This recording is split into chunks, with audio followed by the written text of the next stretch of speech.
Hello everybody, it is Sunday the 26th of April. Welcome back to my little podcast. See, I'm doing two in a row, that's not happened for quite a long time. Thank you all so much for your very positive comments in the on the last video that I recorded. It was very nice to know that I've been missed and very nice to be welcomed back so positively, and it's given me yet another kind of burst of energy to keep going with this particular project and carry on speaking to you about what's going on in my life, fibre and otherwise related. So, without any further ado, what's been happening this week? Well, obviously I'm still in my shop at the moment, as you can tell from the surroundings. I guess it's come as a surprise to some people that we've managed to reopen.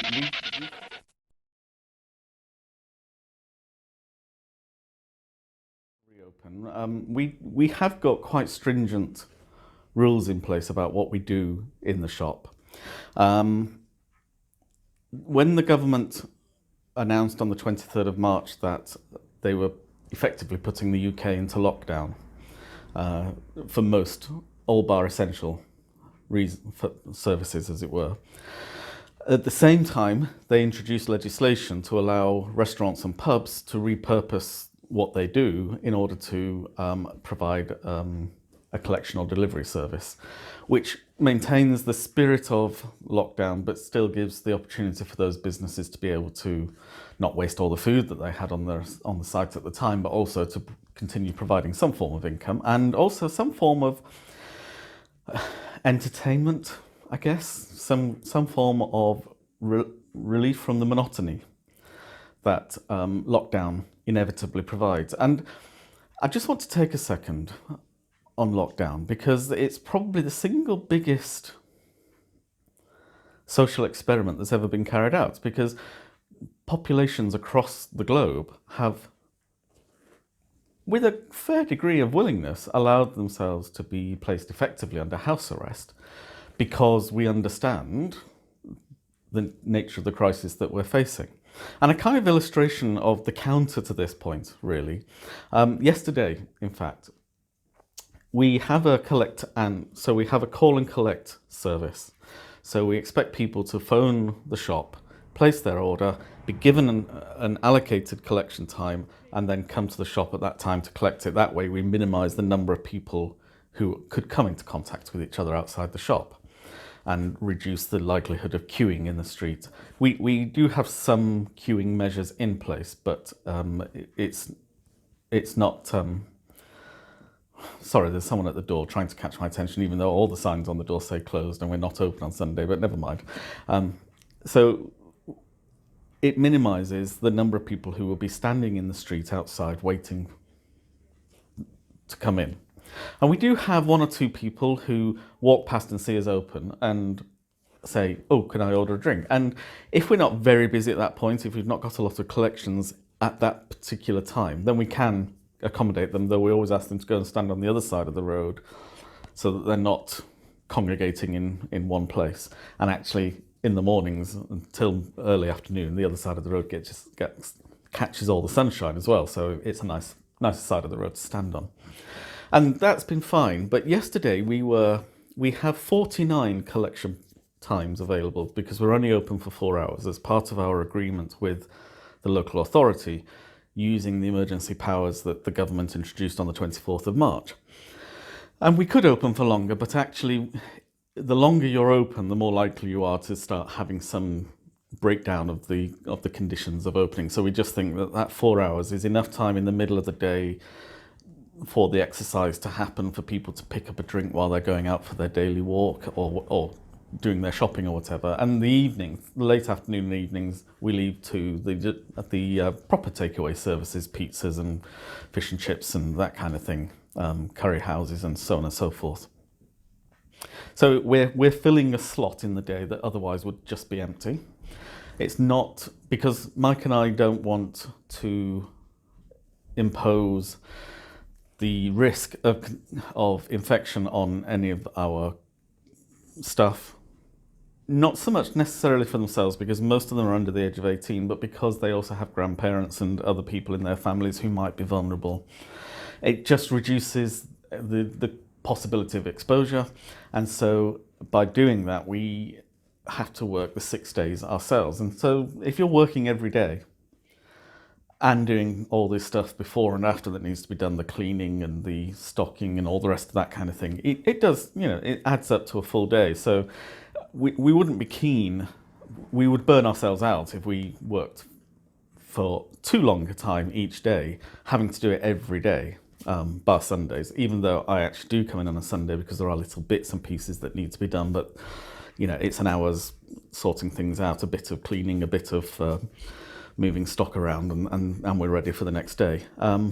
So it's a very limited time slot, but we can get 49 collections in that time slot that's available. So we think that's probably a good number, a reasonable period. Sorry, there's someone at the door again.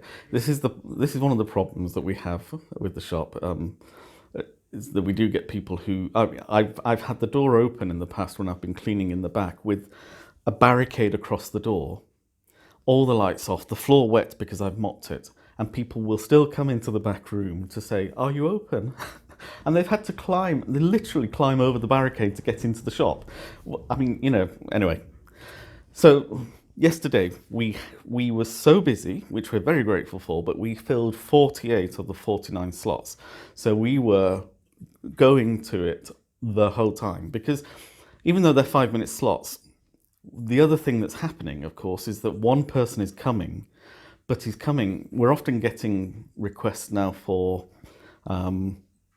drinks, not just for themselves and their family at home, but they'll be doing it for their neighbour as well. So we'll get 6 or 7 drinks in a single order, and it just takes time to prepare and mix and get the drinks ready for them. So those 5 minutes are just fulfilling the next order, the next order, the next order, and there's not much of a gap in between.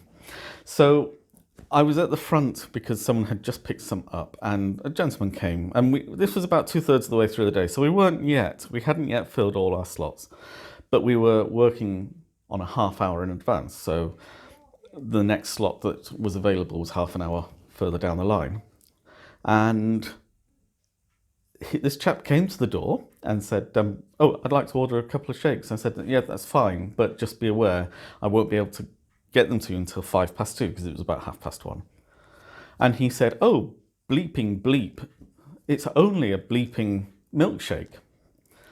And I said, "Well, yes, but you are aware that we're in the middle of a global pandemic at the moment. We're under strict instructions on social distancing. We have to take orders and allocate times for people to collect." Well, that's a load of bleeping nonsense. And then he just turned away and walked off. And this is one of the problems, I think, that lawmakers across the globe have.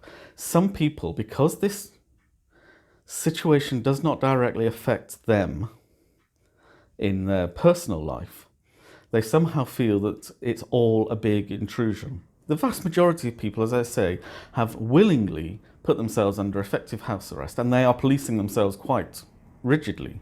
I mean, the number of people who come into the shop saying, this is our daily exercise, and they come down on their bike and they're going back home again. They come down, as part of their exercise, this is their treat when they get here, and then they take their exercise back home. And that's very much in line with the government's legislation and guidelines on what people should be able to do. Especially, and I know this from my personal experience, especially for those of us who don't have any outdoor space at home. If the government was to say, you may not leave your home or garden, then there are a lot of people where I live. I live in a place which has got lots of townhouses, but it's also got lots of apartment blocks. There are a lot of people like me who have no external space. And if the government were to insist that you stay indoors, then that in itself then produces other health disadvantages, particularly psychological disadvantages for many people. But just having the sun beating down on you once in a while is not a bad thing in itself. It just makes you feel better about life. And, this gentleman yesterday and those others like him, they're not really living with the reality that these conditions that we are enduring at the moment, with a smile for the most part, we have to maintain these. Even when we come out of the full lockdown, there will be significant restrictions on public life for the next 12 to 24 months, because it's going to take that long until we can be sure that the horrifying figures that could be infected are not going to be infected. It's a bit, the argument that I have at the moment is a bit like the millennium bug. For those of us who are old enough to remember the millennium bug, it was a fear that all the computers of the world would suddenly crash at midnight on New Year's Day 2000, because the earliest forms of operating systems used a 2-figure date instead of a 4-figure date for the year. And so when it switched around to 2000 from 99, the computer would think it'd gone back to 1900, and so everything would crash. Now, governments across the world spent a decade preparing companies and private individuals and corporations and organizations and institutions, saying you must deal with this because planes could fall out of the fly, surgeries could go wrong in hospitals, machines that people depend on could go haywire. And of course they didn't, because everybody did what they were supposed to do. I was in the monastery at the time in 2000, and we had one computer that was too old to be worth fixing. And so I spoke with the librarian, because I was the assistant librarian, and it was just a catalogue computer. It literally just held the text file of all the books that were in the library. We had other catalogue computers as well, but it wasn't a significant piece of equipment, and we knew it was obsolete. And when it died, and that would be it. And I said to the librarian, we should really keep it operating as an experiment, see what happens on New Year's Day 2000. And lo and behold, New Year's Day 2000, the machine died at midnight. It simply could not comprehend what had gone wrong with its operating system, and it stopped. Now, I'm not saying that every computer that had to be fixed would have done the same. Some wouldn't have failed, but we could not know in advance which ones would. And so there was an international campaign to limit the potential effect. And it worked. That it worked, that the world did not come crashing to a halt on New Year's Day 2000 is not a justification for not having done anything. It's actually the justification that what we did was the right thing to do. And in a very similar way, I'm a mathematician, as you know, by training, and I was struck by some of the early projections of the advance of COVID-19 across the globe, and by the UK government's own internal deliberations on this. And with a 3.4% death rate, as was thought at the time, which is now about 2%, which is still extraordinarily high, though of course we won't know the proper rate for another few years until all the figures are properly assessed and the data is properly incorporated and analysed and understood, which really only happens further down the line when all the data is actually in and can be properly analysed. The reality is that even though, for example, the Spanish influenza of 1918-19, because it happened in both years, and was more vicious the second time around than it was the first time around, with more people dying as a result of the Spanish influenza in 1919 than died in the whole of the First World War, 1914 to 18. The mortality rate was 10%. The infection rate was 80%, which is exactly what COVID-19 was predicted to be. Now, those are two very bad figures. But in absolute terms, the population of the world in 1919 was about 1.5 billion. The number of people who died was therefore about 2 million people. I think it was something like 2.5 million people. The actual infection rate and the actual death rate varied among populations, but it was in the millions of people.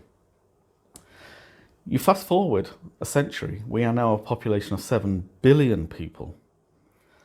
In the UK, we've just passed a very somber milestone of 20,000 deaths in hospital due to, or at least in the presence of COVID-19, because some of those deaths may have happened anyway, and that COVID-19 is not necessarily the cause of the death, but would have been an added complication to whatever did sadly cause the death of that individual.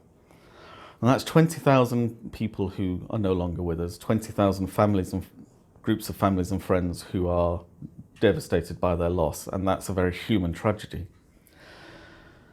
The government's own guidance, at 80% of the UK population and a 3.4% death rate, by the end of June this year, if nothing had been done, and I stress if nothing had been done, the UK alone would have been looking at 500,000 deaths. That's 500,000 people in one country dying within 6 months from a single illness. That, through social distancing and all the other activities that populations and governments have taken, the figure is markedly lower than that. Is a tribute, but it's also a warning that everything that we have done so far can easily be undone. So although it is difficult, we do have to keep on. We have to stay positive. We have to keep our spirits up. We are fighting together to defeat this. There will be ups and downs along the way. We will have tighter restrictions and looser restrictions, and tighter again and looser again, and we're just going to have to deal with it, because the consequence of not dealing with it becomes so much more than perhaps we actually want to contemplate. Anyway, I didn't actually mean to begin the podcast talking about that, but I'm glad I've dealt with that, because the rest of the podcast now can be all the positive stuff related to yarn. Now, if you just bear with me a second, I've just got to pick something up from the other side of the room. Right, there we go. Sorry about that. Yes, no matter how well prepared you are, you always manage to leave something on the other side of the room when you sit down to do the podcast. It's just, I mean, if it didn't happen, I'd be a bit more concerned. Anyway, so I have a finished object. And this finished object is the mascot for our little shop here in Abingdon. And without any further ado, I will introduce you to her. So this is our little NHS hero in her scrubs and her face mask, ready with her stethoscope to take care of anybody who needs assistance. This is a free pattern. I'll put a link in the description down below. It's a free pattern online, and I just followed it, and it was a very simple construction. It's done in one piece. Well, the two legs are done separately and then joined together, and then the body and the head are done, and then the ears and the arms are done as a separate piece, and the hat, and then this. But it just took an evening to make. The stethoscope was actually printed by Mike on his 3D printer from a pattern available online. I'm sure, I mean, it doesn't need, it works just as effectively without, but we quite like having the little stethoscope on.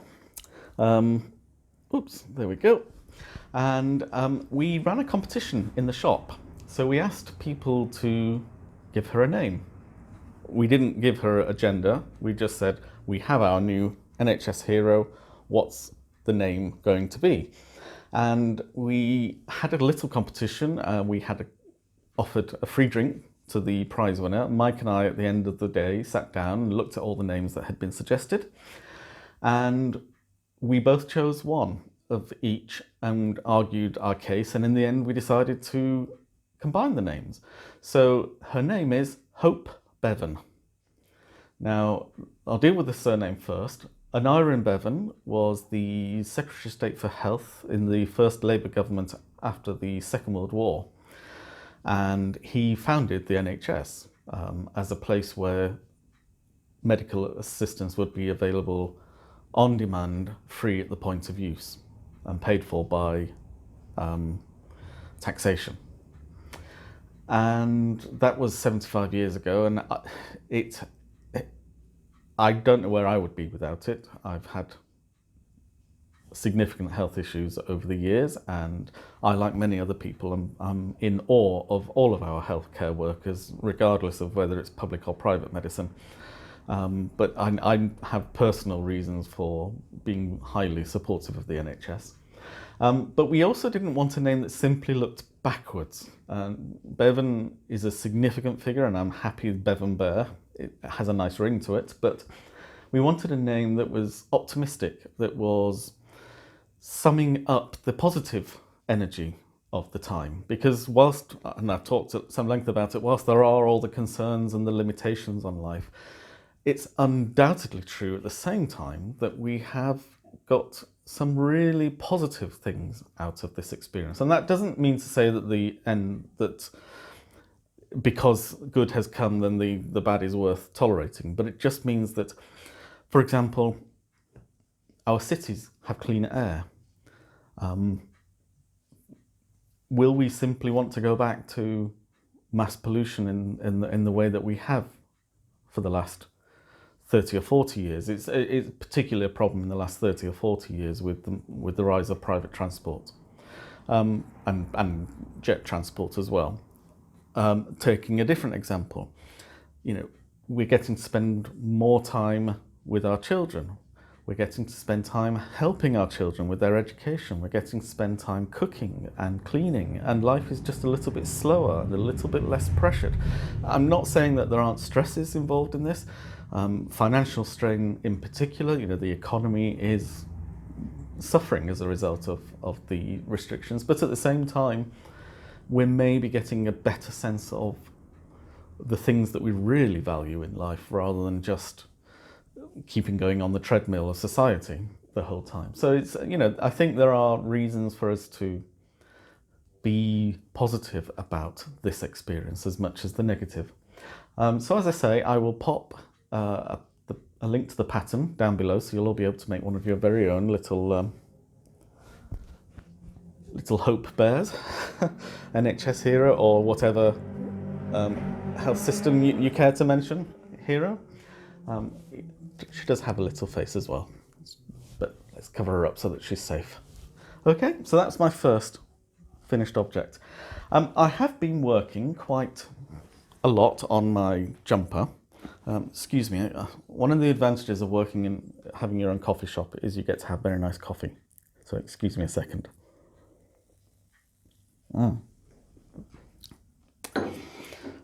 And I have to say, our coffee is very good coffee. I said this last week and I'll say it again. I liked it so much I bought the company. And it was Victor Khayyam.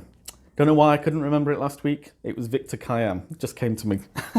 Anyway, yes, for those of us of a certain age, we can remember that. There we go. It's actually, although it's a bit cooler than it has been the last few days, it's still very, very warm in the UK at the moment. So and there's a bright sun shining into the room, which is just heating the space up. So I've been working on my cardigan, but as I said last week, there are nearly 300 stitches in each row. I've done about another 5 rows because I've been doing other things as well, to do with the shop as much as anything else. And I've got to make, I have to make 2 more of these because 2 of my friends who are both NHS responders have asked if they could have one, so I can hardly say no to our heroes, can I? So yes, I've got to make 2 more of these this week. But I may use different. I might make a white one and a dark brown one as well. I've got some white and dark brown yarns at home.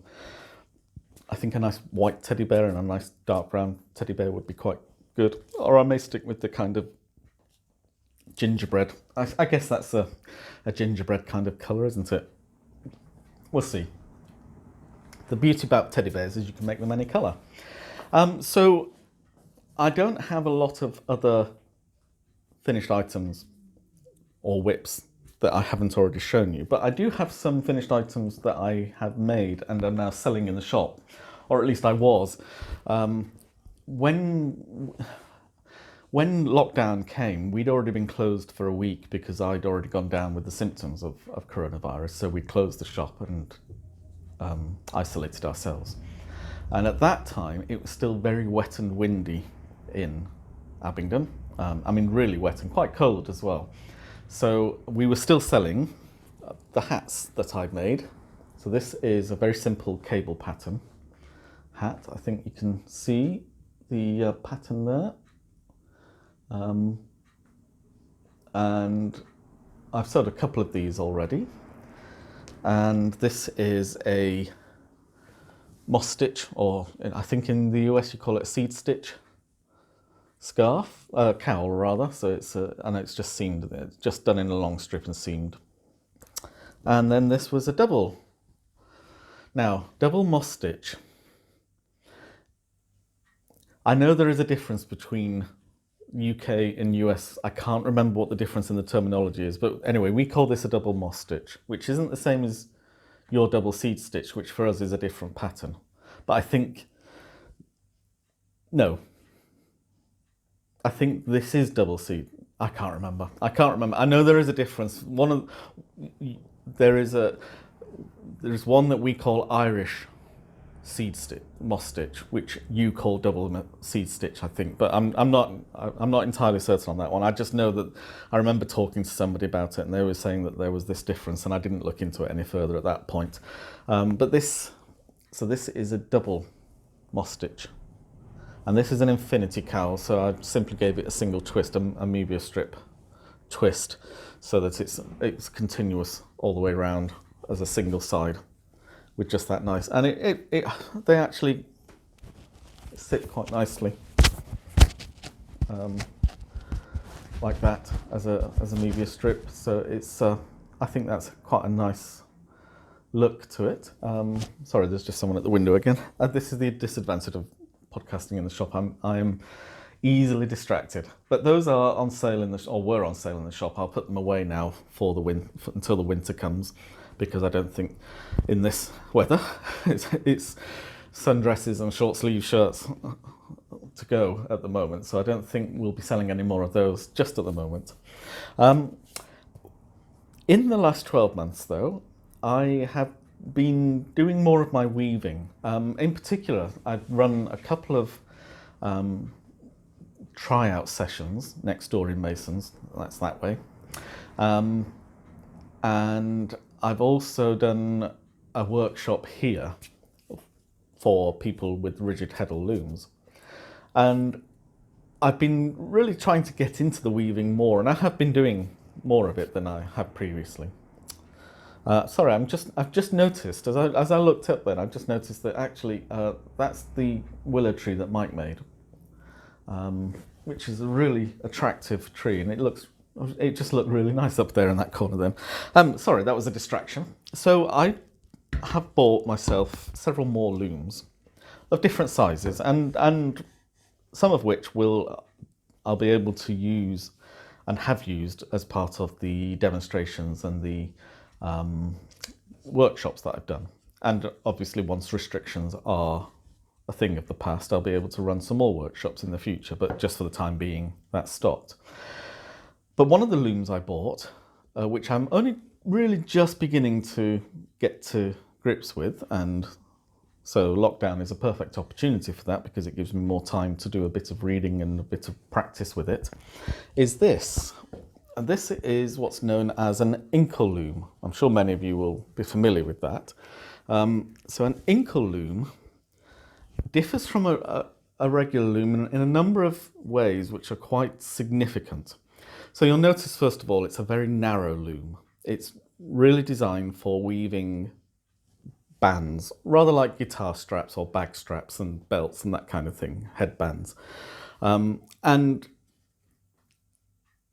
it differs from regular plain weaving, which is what rigid heddle looms are really designed to do, in that it's known as a warp-faced weave. So if you look, actually at this, I'm just working on some lettering at the moment, but if you actually look at this, it's warp-faced because as you push threads through, it pushes up to the front, depending which ones you have pushed forwards and which ones you have pushed back. The weft thread sits underneath the warp thread.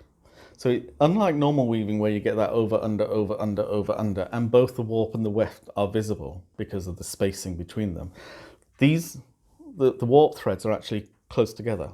And so the effect of a warp-faced weave is that the weft simply pushes the selected threads forward. To give you an example, that looks black, but if I were to change the shed and do it that way, you could see that once I put the shuttle through, and that's holding the place of the weft in this particular demonstration, then it turns yellow. So that's how you're able to, by selecting particular strands, you're able to develop patterns like that, which just want to make sure that way up. Just wanted to put it the right way up. So as you can see, I'm actually writing hand-me-downs there, which was just an experiment really to try my hand at it. It uses a very thin crochet cotton, or at least I use a very thin crochet cotton with it. I think this is an Ashford. I think yes, it is. Most of my I'll just show the logo there. Most of my looms are Kromskis, not for any particular reason other than they're more local. They're a European brand, Polish company, and until this year, Britain being a member of the European Union alongside Poland meant there were fewer import-export issues, and well, there were none, in fact. And there still aren't any, but there probably will be some, depending how Britain goes over the next couple of years in its negotiations with the European Union and so on and so forth. None of which is in the context of the podcast, so we'll not bother revisiting arguments pro and con. Whereas Ashford is a New Zealand company, and so they're historically not major problems, but they tend to be more problematical because you do have to pay an import charge when you bring it into the country, unless you buy it from somebody in the country. And until this year, I hadn't been able to find anybody who was selling the Ashford Inkle loom in this country, but now I have a company named Wingham Wools, and they're very good. They have lots of different looms, as well as producing their own wool and roving and for spinning and that kind of thing, but also for arm knitting and the like. And I'll put, as I say, I'll put a link down in the description. But that made it easier to get this for me, and I didn't have to. The problem with import duty is not the import duty, which is not usually that expensive and is always part of the price of everything that you buy anyway. It's more the inconvenience and the cost. So I showed you last week some stitch markers that I got from Gloria Partre Knits, and she is Canada, by the way, I did check. And the import cost was really the charge was quite small, but the post office charged me nearly as much as the whole postage and packaging, just for their handling of a very small fee that they had to pay to the government. And it's ridiculous, really. There's no way it should cost anything like that. But they can charge what they like because there's no restriction on them, so they do. And there's nothing you can do because they're the carrier. So it's a little bit of a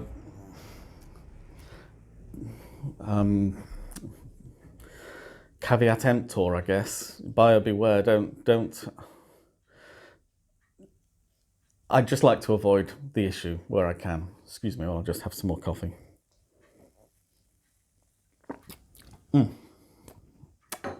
That is delicious.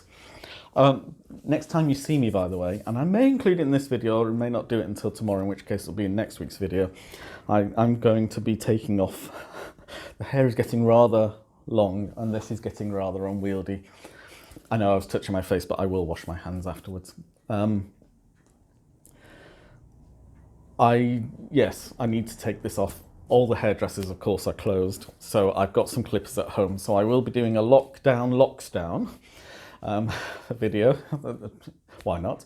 And I might pop a bit in of me just taking some of it off.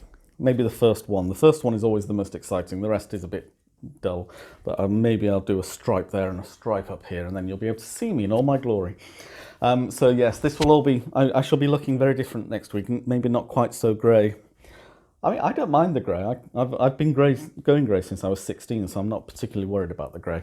And, you know, it looks quite distinguished in its own way, I guess. So, you know, anyway, this is all white, so nobody notices the grey up there. And I'm 51 years old. What do you expect? I'm not 6. Right. Anyway, I don't have this dialogue with myself. I've never really been bothered about getting older. It's just I still think of myself as being about 14 years old most of the time. So there we go. Right. Moving along. So I did my first, that's actually my second piece on the Inkle loom, because I only bought the loom about 6 months ago, and I've not really had a lot of time to do it because I have been working 7 days a week much of the time since we took over the shop. In fact, it must be just more than 6 months, because I bought it just before we took over the shop, before I realised we were going to take over the shop, and then I didn't really have the time to play with it. My first piece though was this lovely stretch of fabric. Any weaver will tell you that the trickiest part of weaving, the thing that you spend a lifetime perfecting, and I've only been weaving for 2.5 years, is the edge. And don't look too closely at the edge. It isn't perfect by any stretch of the imagination, but on the whole, I'm quite happy with the weave itself. I like the pattern. I like the fact that it's worked. I've just not hemmed it at the end yet, which I will do at both ends. So that's just the excess warp there. I do have a banjo. I know. I may have mentioned it before, possibly. So I have a banjo, and it's quite heavy. So this might, because it's cotton, it doesn't really stretch. There's a little bit of give in it, but very little give. So I think I might make this into a strap for my banjo, and that would be quite nice. That's something to wear around to hold it up a little, because I love the sound of banjo. I love bluegrass music. I love anything like that. There's just something.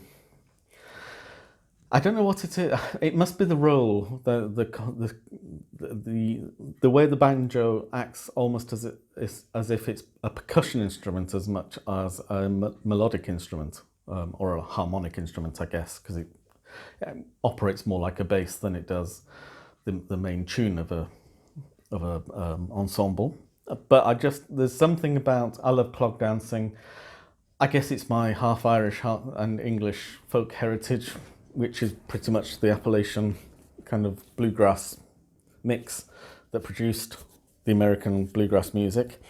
I love folk music as well. I grew up listening to folk music with my parents, and going to the folk music gigs, and I follow a couple of British folk acts as well. And yeah, I'm not very good with the banjo, but that's not really the point. I enjoy not being very good with the banjo and just trying to be better with the banjo, and that is the point. It's a nice, fun exercise, and I enjoy it. And will I ever be good? I sincerely doubt it, but I don't care.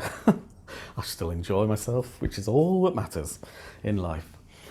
So I brought one other finished object of mine, which isn't entirely mine, but I said that I was doing a couple of weaving demonstrations next door in Mason's before I bought the shop in here.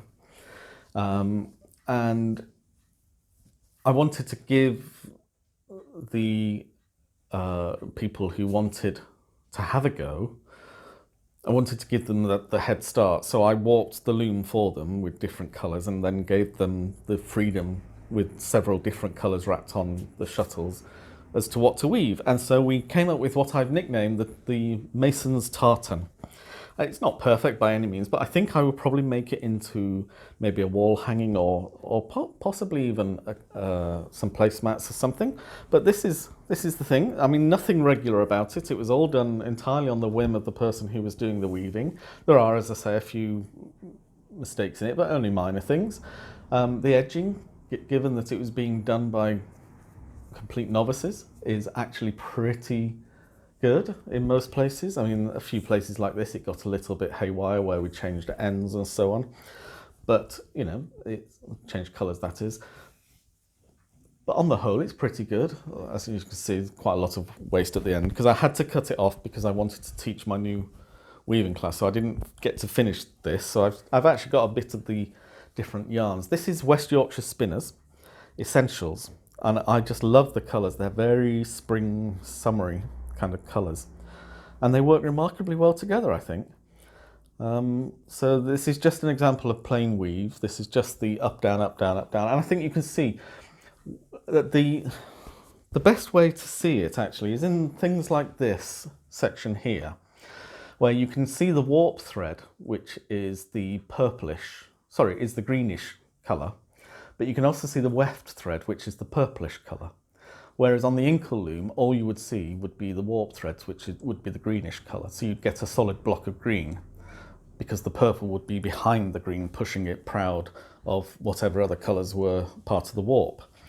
And so it's just a different approach to how you weave, and you get different effects. Obviously, you can then go into much more complicated forms of plain weaving, and then you get involved with things like sheds and, not sheds, sorry, you can use pickup sticks, and you can use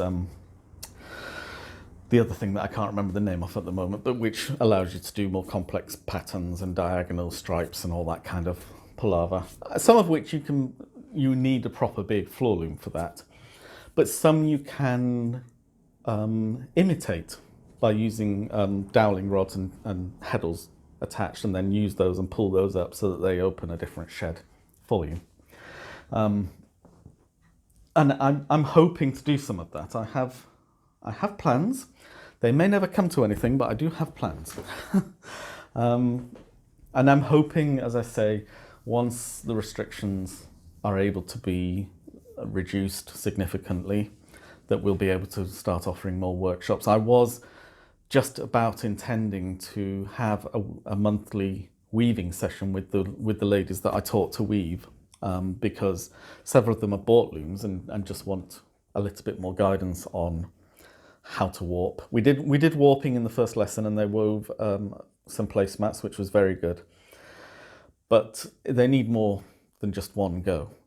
And I learn what I know from YouTube, but I know other people need someone who can identify what they're doing that isn't in the YouTube video, and what the YouTube is doing that they're not doing. Because some people just cannot make the link between what they've got in their hands and what they're seeing in front of them. They need someone to say, no, actually what you do is you bring it around here and you do that with it, kind of thing. And that's fine, you know. Some people need a physical teacher, and others get by without it. Excuse me again. Oh, I do like our coffee. Sorry, I'm going to have another one. Right. And on... well, actually, I'll talk about this first because it kind of links up with everything. So, as part of the inkle loom, I then wanted, having got it, and it comes with a very helpful little booklet which contains the patterns for the letters and also the pattern for this. So this, I chose the colours, but the pattern was provided by Ashford as part of the instructions on how to warp and then how to weave. But obviously that's 2 patterns, and I would want more. I knew I would want more, and to discover more techniques as well that were possible with the inkle loom. And so I bought this little book, which is the inkle pattern directory, as you can see. And it's by Anne Dixon. Yeah. Oh yes, her name's at the top there, you can see. And this it's my favourite type of pattern book because it's spiral bound, which makes it very easy for the pages to lie flat while you're working. I mean, I'm showing you these. Yes, those are the charts. Yes, I guess if you had an inkle loom, you could then do what these things do, but most of you won't, so I'm not really giving an awful lot away. Plus, you'd need to know the techniques that go into...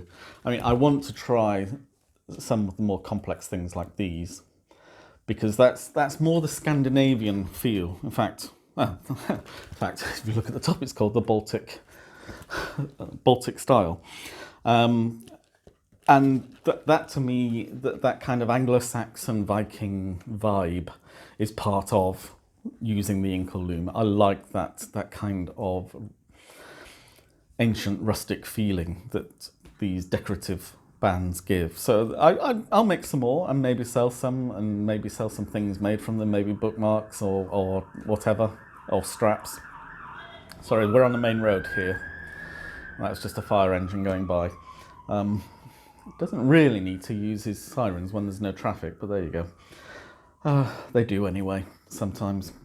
So that's everything of mine that I was going to show you. I had some queries about the things for sale in the shop, and as you can see behind me, there are lots of things. These are mostly made by local makers, and I think one of the things that I really like, which he's a very new maker to us, and I'm very sorry actually for him that we only started stocking his items a week before we closed. But he is a wood carver and his daughter paints. And so between them, they make these fantastic plaques, which are, I think you can see if I turn it sideways more, this is actually a relief carving of a pigeon and then painted by his daughter.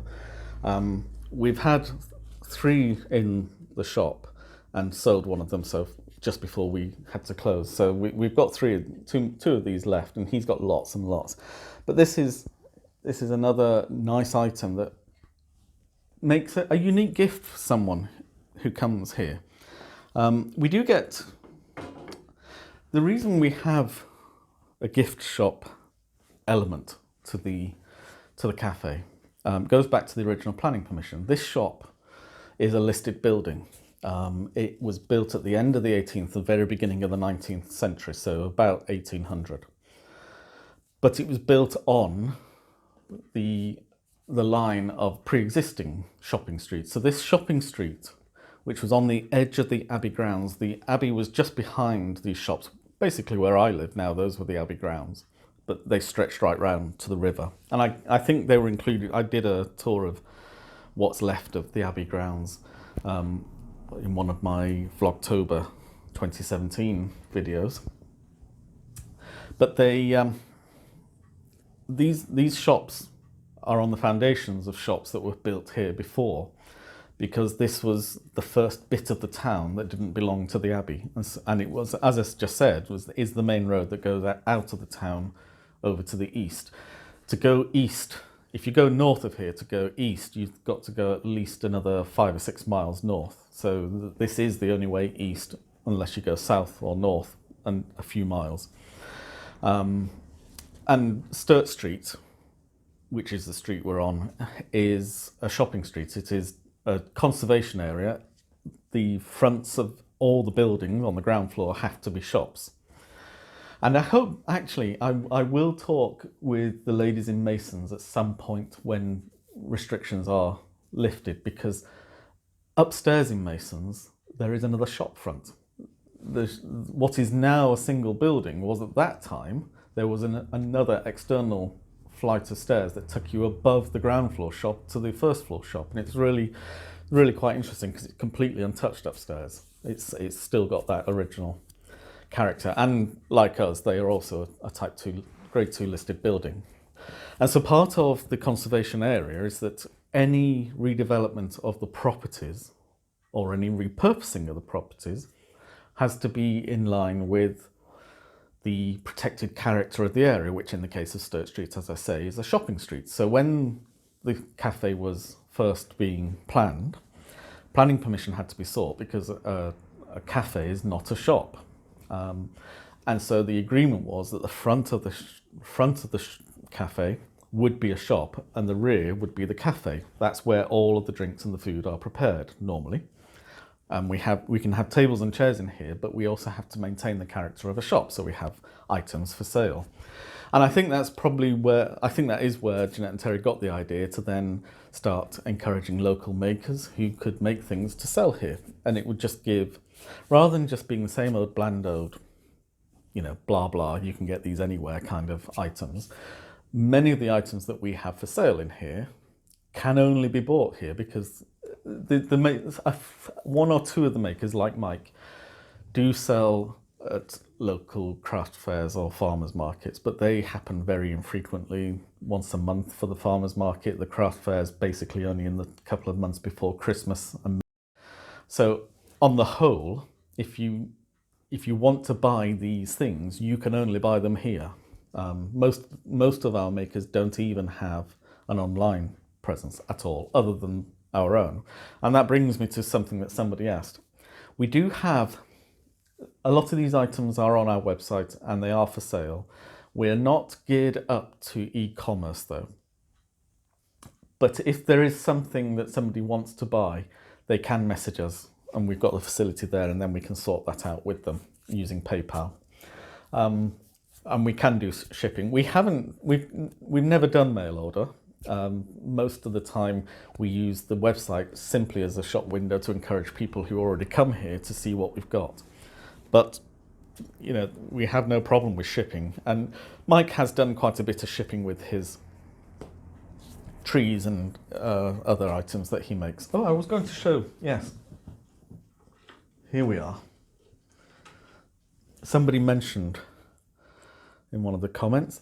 So this is one of the scorpions that Mike makes, which I think is adorable. I ought to say that an arachnid is adorable, but I really do think these are very pretty. And this is one of his spiders, which again, I think, now the beads are actually handmade polymer clay beads by Jill, who makes the pendants and the bags and so on that I mentioned last week. So if you are interested in anything, a lot of the items are already on our website. We're still putting things on there because we, as I say, we haven't really ever been geared up to e-commerce. But you know, if there is something that somebody wants, then we're happy to supply it, and you know, our makers will be delighted that their items are in the wild. There is actually a bit of a thrill. I know this from my own point of view, and I've had it said to me by others who sell items here. You do get a little bit of a thrill when you see one of your items out in the wild, when something you have made is actively being used by somebody. It just gives you, oh, that's nice. But I thought I would take this opportunity to talk about another one of our makers, and her name is Sue, and she is a fantastic amigurumi crocheter. And I mean, she sits down, she tells me that she sits down in an evening and just crochets while she's watching TV or chatting with whoever.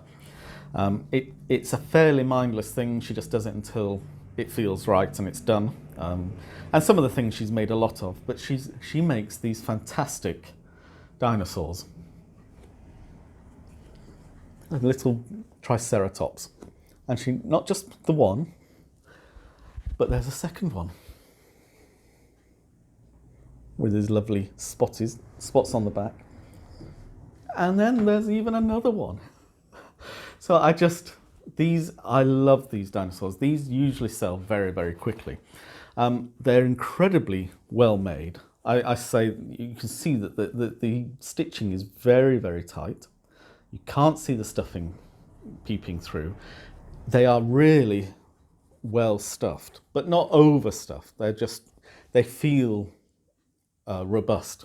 And I love these triceratops. They're just such beautiful creatures, the way she makes them. So this is one of her lines. She used to go to the crochet group that I used to go to, but she decided to stop going in the end because she found something. She likes amigurumi. She makes dolls as well, which I'll maybe show you another time. She found what she enjoyed doing, and she didn't really want to learn all the other stuff and do things like blankets and so on because she had no one to make them for, and she wasn't really interested in that kind of thing. A bit like me, she enjoyed the company, but she, you know, it wasn't really her thing, but it is for other people, and that's great. But she obviously used to come when it was next door, so I got to know her that way anyway. And she was selling through Jeanette and Terry before Mike and I were involved, and we just carried on with her because these are just They're just wonderful. I mean, I can't praise her skills highly enough. She's a character and a force of nature, rather like your stylist. You know when she's around. she just she comes into the room and it's almost as if a hurricane has just blown in with her. She's just got this energy about her, which is incredibly positive and motivating and upbeat. And I love it whenever she comes around.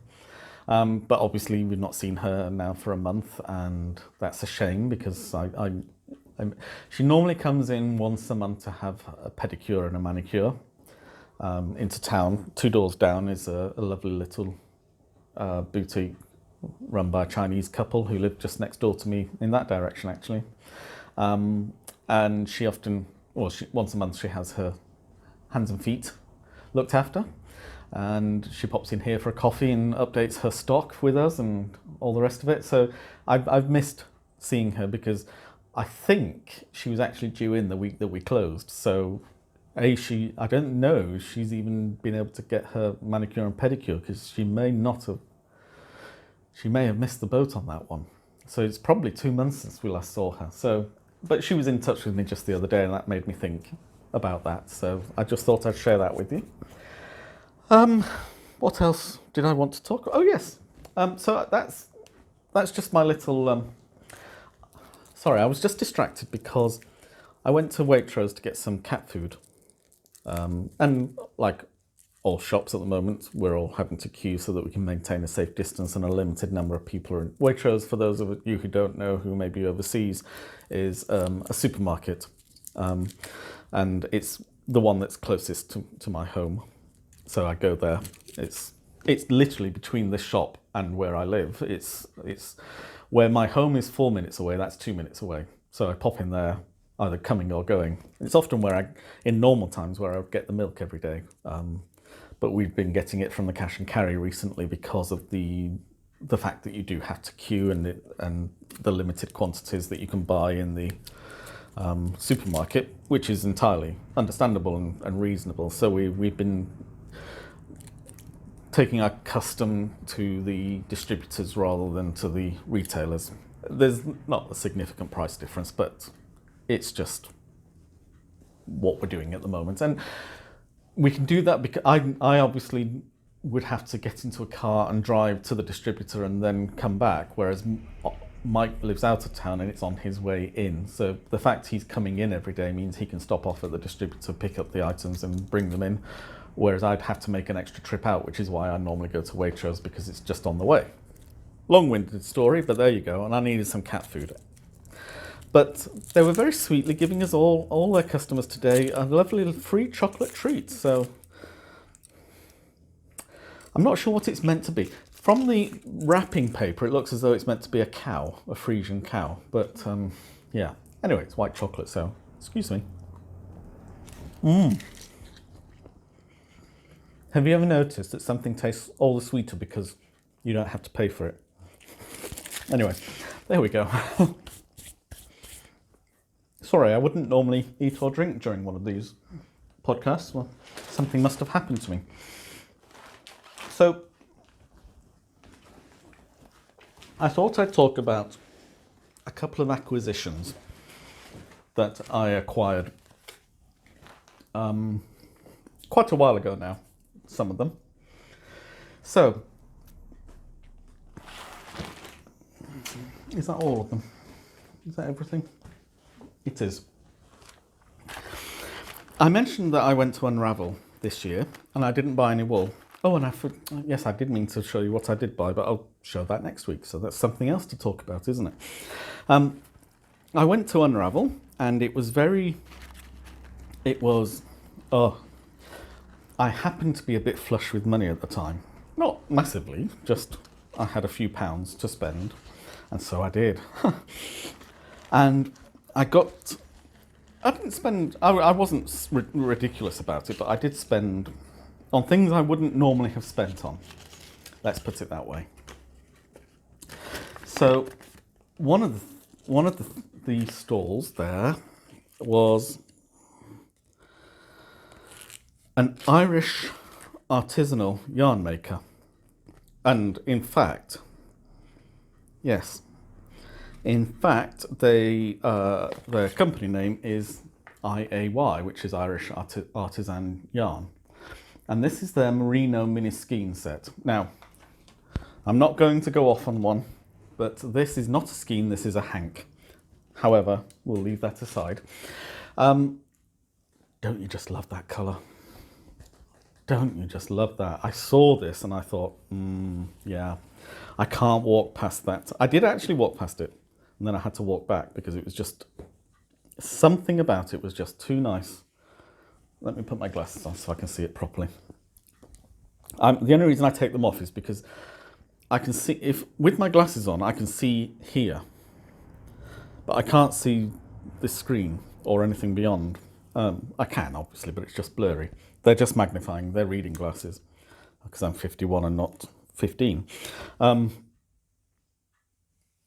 So it's very difficult if I'm watching, like I watched the Grocery Girls live on Thursday, and I'm doing the crochet that I was doing. So I have to have the glasses like this, and I'm having to have them right on the end of the nose because the screen is up here, and so I need to be able to see the stitches down here, but see the screen up there. And I don't need anything to see the screen. I can see the pictures in the window across the road and read the writing on there.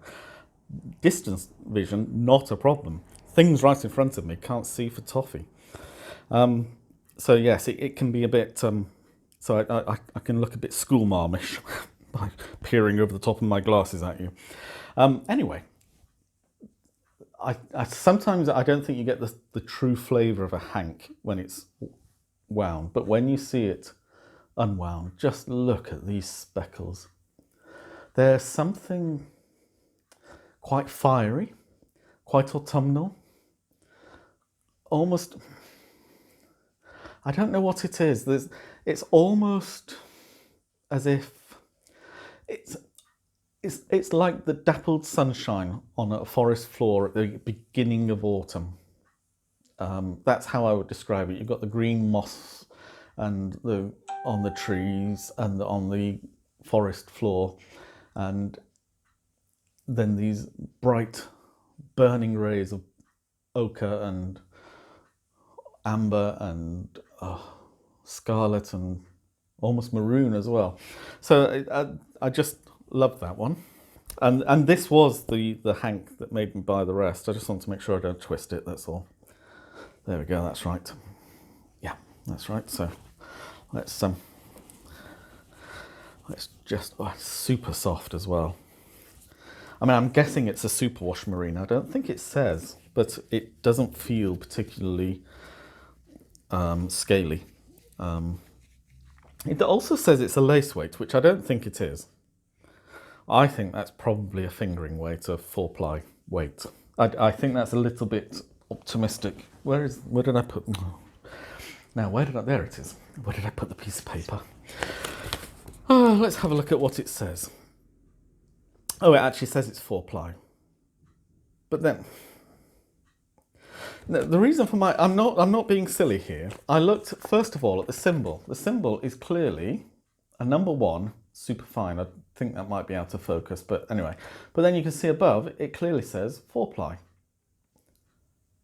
And certainly the needle size is not what I would call super fine, which I would call lace weight, which would be 1 or 2-ply.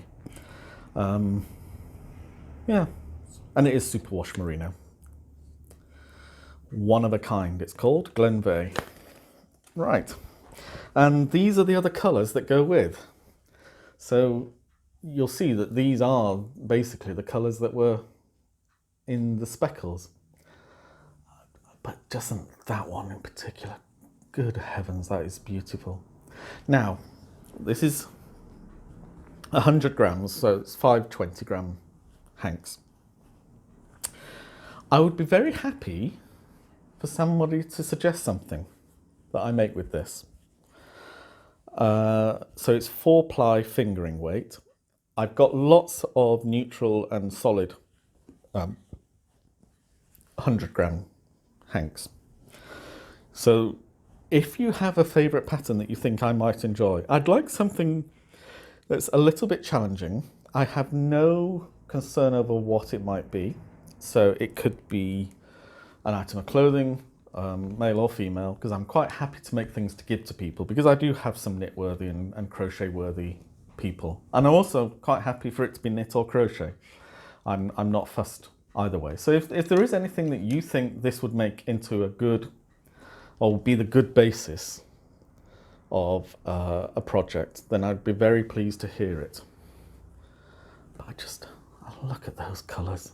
That yellow with that green and the browny orange. And then you got those two beautiful. Oh, look at the greys in that. Anyway, stop it. Relax. So anyway, that was one of my major purchases from Unravel. I did buy some other items, but then I ended up swapping them. I have a friend, and sorry, I'm just going to finish my coffee. Oh, that was delicious. That was really good. I'm sorry you can't taste it. It really is good coffee. Anyway, so I have a friend, and she goes through phases of sensitivity to animal fibres. And she hadn't been particularly sensitive for a while, but then it came back with a vengeance. And I think this can happen sometimes for some people. It's a bit like my hay fever. Some years, not a thing. This year, not helped by, sorry, going back to COVID-19 again. You have to be very careful before you cough in public at the moment, because the moment you cough, it's unclean, start ringing a bell before you walk down the street. The problem is, it is hay fever season, and some of the trees are producing a lot of pollen at the moment. And at the beginning and at the end of the day, and you heard it, I think, I was quite nasally last week. It's a lot better this week, but it's been quite potent the last week. And I've been wanting, while standing in the queue for Waitrose today, I wanted to cough, but if I coughed, you could just see. Some of you will remember Monsters Inc. Every time they saw a child or an item from the child, the sock stuck to a backpack, I think or the back of one of the monsters, I think is the scene. And all these men in hazmat suits, or the monsters in hazmat suits, come and pounce on him and sterilise him and all the rest of it. That's what I imagine happening every time I cough. Anyway, it's fine. It's just hay fever. But last year, nothing at all. This year, I go to bed and it sounds like I'm hacking up my lungs sometimes. Anyway, so her animal sensitivity returned. I was going to say long story short, but that was actually long story long, wasn't it? But what else do you expect from me? Anyway, so I don't think I may have shown you these last week. I did have them to show you. The problem is I'm confused in my own head, because I did do some recording that didn't end up in the video because it didn't record. As I told you last week, I had a problem with the SD card, which I think I've solved. I mean, there are still moments where it stops and starts again, but I think we're okay, fingers crossed, for the next 10 minutes or so, and I've only got about 10 minutes left anyway. So we did a swap. She had some animal fibres and I had some silk and some bamboo and some cotton, and she was fine with those, so we did a swap.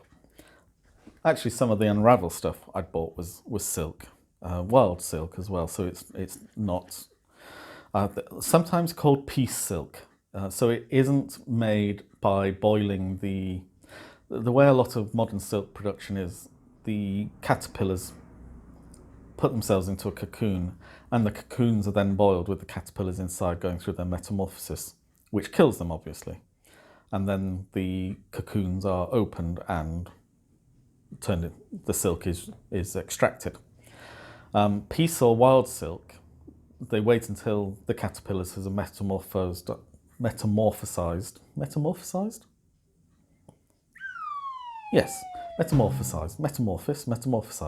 into the silk moth, and then they collect the cocoons that are strewn on the floor or still hanging from wherever, branches and so on, and then they extract the silk. So it's a less inhumane process.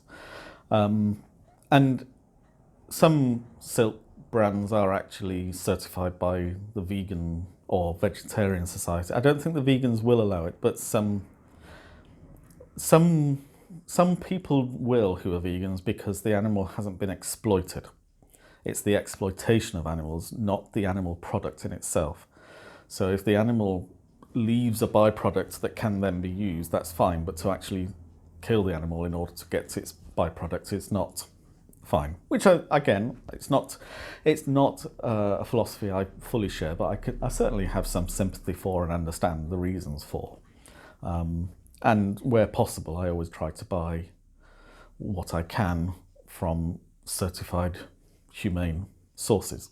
And I think that's a responsibility each individual bears for themselves to answer to their own conscience, if nothing else.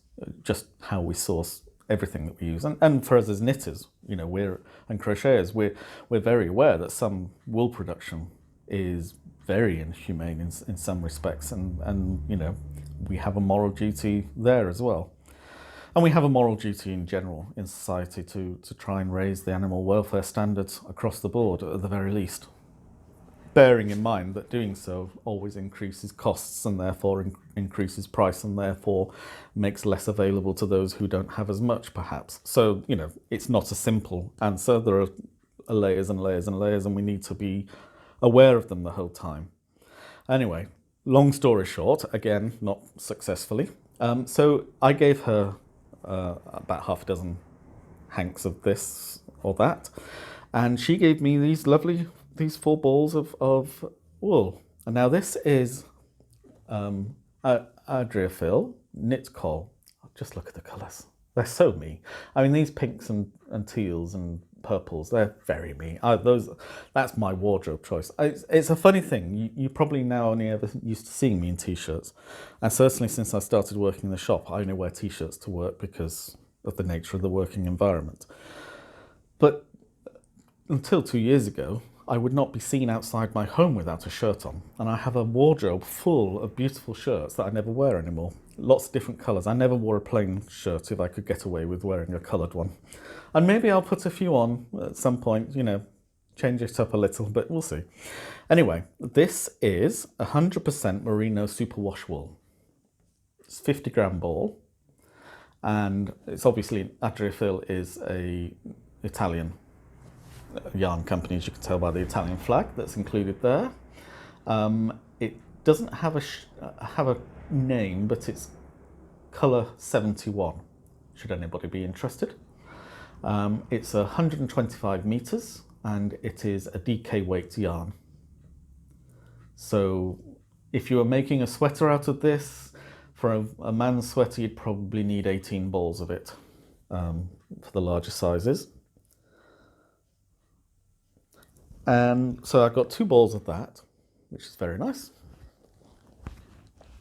And then the complementary solids that go with them, which are actually Rowan yarns and the Soft Yak DK, which I think I did talk about last week as the yarn that I'm using for the running River Rock scarf that I'm making in brioche. And so these are the colours. So I think you'll see, she is actually an art teacher, and so she's got a very good eye for colour, and as you can see, that is a very good combination of colours.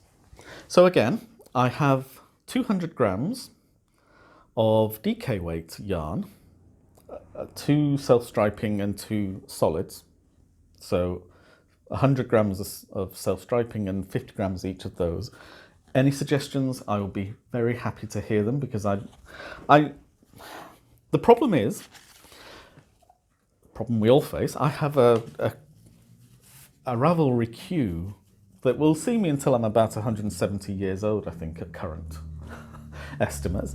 And, I could make all of them, but some of them are just aspirations, and some of them are just nice things to look at, and some of them are things I will make because I definitely want to. But then there are thousands and thousands and thousands of patterns and designers out there that I just, with the best will in the world, will never see unless somebody points me in their direction. So I'm very happy to be educated by anybody who has a pattern or a designer that they think. I like things to be a bit of a challenge. I like to learn some new technique with almost everything I make. That's very much the process knitter. as much as the product. So the end product is always useful. It's nice, like Hope Bevan. It's nice to make another one for a friend who is on the front line of the healthcare system at the moment. And so I'll do the product crocheting in that case. But I'm very much aware that I like the process at least as much. I'm driven by the process as I am by the product. So I can do vanilla items, and I do vanilla items. I'm doing the Georgia socks are basically vanilla with a small twist. I don't have a problem with that pleasant, repetitive process. But sometimes I like something a bit more concrete, a bit more to get my teeth into. So if you have any suggestions, gratefully received. My final acquisition was actually only about a month ago, about 6 weeks ago. We have several charity shops in Abingdon, and you've seen some of the things I've bought there before. And we have one, the Imperial Cancer Research Fund used to be, so now it's Cancer Research UK. They merged with Cancer UK, or Cancer Backup. Anyway, they merged, and so it's now Cancer Research UK. They were Imperial Cancer Research Fund because they were founded at Imperial College London, not because they ran an empire. And we obviously have some high quality knitters in the area, because in there I've managed to find some really quite nice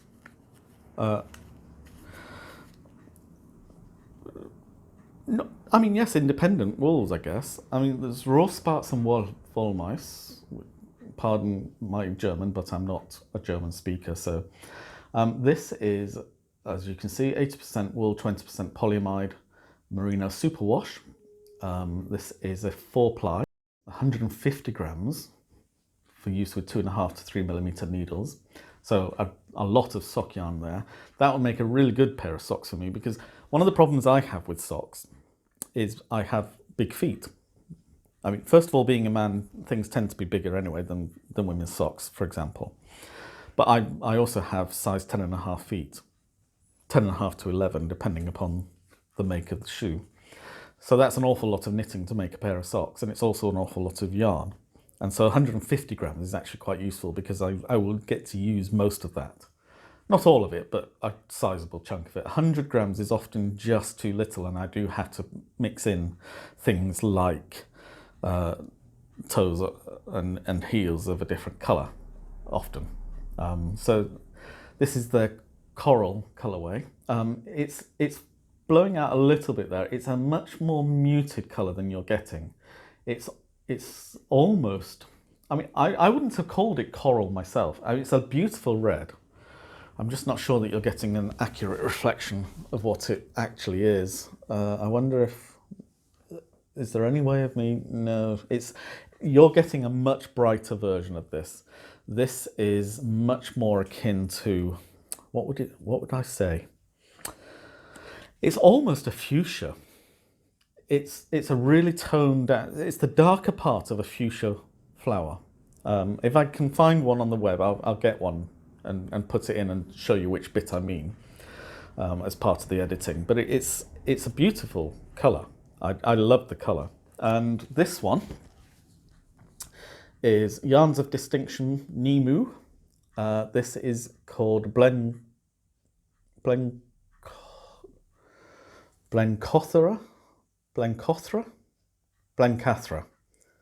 Sorry, I'm having difficulty reading the script there. If I put a hand in front of my face, it might focus in on that instead. Do I need to do that? Can you see that? Yeah. Anyway, so this is 70% alpaca and 20% silk, 10% cashmere. So 100 grams, and it's 800 meters. So this is much more what I would call a superfine lace weight yarn. This, I think, would make a really good cowl or shawlette. Again, I don't know if you're picking that up on the image, but it's a tonal blue. Yes, I think you are actually getting different shades of blue coming through there. The darker, and you've got a darker blue here, a richer blue, and then a paler blue, and then some very pale bits here. So I think a little bit of texture, but leave a lot of it to the actual differences in the colours. And then finally, my happiest purchase, most unexpected purchase. Sorry if my rustling is affecting you. It annoys me when podcasters do a lot of rustling, so I do apologise. This is my Party of 5 by Sweet Georgia Yarns, the Tough Love Sock base, which I believe, if I can find it, yeah. The colour is English Bay. That's the colour set name. And it is 80% superwash merino, 20% nylon, 3-ply yarn. So in order, we have Basil, Deep Cove, the kind of bottle green, Sapphire, which is this bright blue, Nightshade, which is the dark blue, and then Wisteria, which is the lilac-y purple on top. And actually, I can see English Bay really suits the idea. Now again, 5 20-gram hanks, so that's 100 grams of yarn. Would be ideal for a shawl. Could just as easily be the toes and heels for shoes. Socks. I mean, yes, shoes do have toes and heels, but I don't think Tough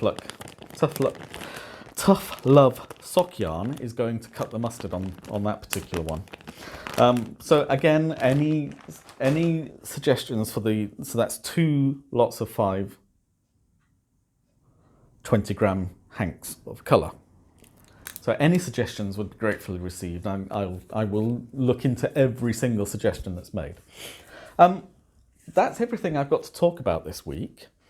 I would like, again, to thank you all for your very kind best wishes and sheer delight at seeing me back. It's really nice to be back. I'm hoping to stay back now. I can't see any reason why I shouldn't do. I will probably be recording from the shop more often than not, and we'll show you other little bits and pieces, as much just to inspire you to the different types of crafts that people are engaged in now as well. And so until the next time, oh no, sorry, before I go, it would be nice for me to answer some of your questions, I think. I've told over the 2 years, more or less, that I've been recording over the last 3 years.